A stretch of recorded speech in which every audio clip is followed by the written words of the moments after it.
We pay for everything they have to pay, and then when you want to cut back a little bit, they get upset that you're not taking care of them any longer. Foreign scavengers have torn apart our once beautiful American dream. We had an American dream. None of our companies are allowed to go into other countries.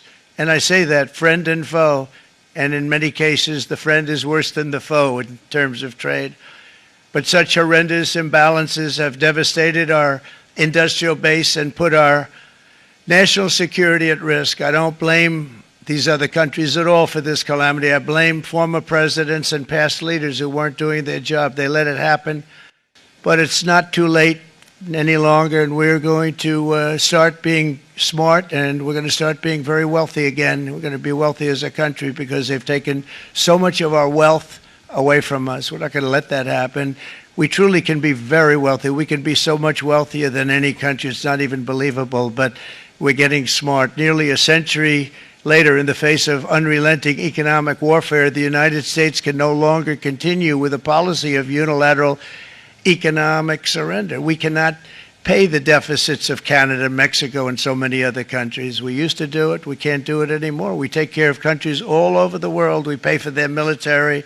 We pay for everything they have to pay. And then when you want to cut back a little bit, they get upset that you're not taking care of them any longer. But we have to take care of our people, and we're going to take care of our people first. And I'm sorry to say that.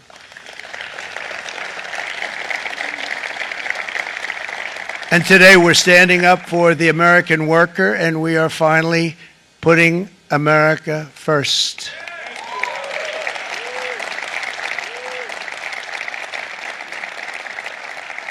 In short, chronic trade deficits are no longer merely an economic problem. They're a national emergency that threatens our security and our very way of life. It's a very great threat to our country.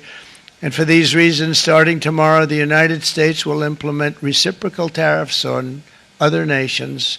It's been a long time since we even thought of that. We used to think about it a lot. We didn't think about it for many decades, and you see what's happened. For nations that treat us badly, we will calculate the combined rate of all their tariffs, non-monetary barriers, and other forms of cheating.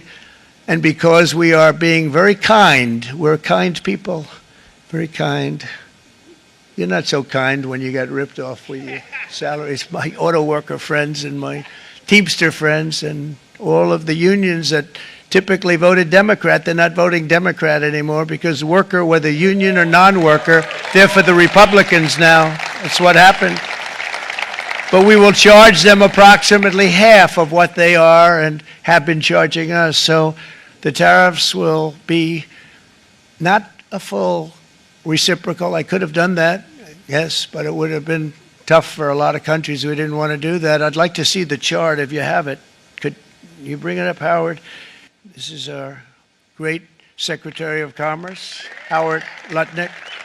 So if you look at that, China, first row, China, 67%. That's tariffs charged to the USA, including currency manipulation and trade barriers. So 67%, I think you can, for the most part, see it. Those with good eyes, with bad eyes. We didn't want to bring, it's very windy out here. So it's 67%, so we're going to be charging a discounted reciprocal tariff of 34%. I think, in other words, they charge us, we charge them less. So how can anybody be upset? They will be because we never charge anybody anything, but now we're going to charge. European Union, they're very tough, very, very tough traders. You know, you think of European Union, very friendly. They rip us off. It's so sad to see. It's so pathetic. 39%, we're going to charge them 20%, so we're charging them essentially half. Japan, 46%. They would charge us 46%, and much higher for certain items like cars, you know, little items like cars. 46%, we're charging them 24%.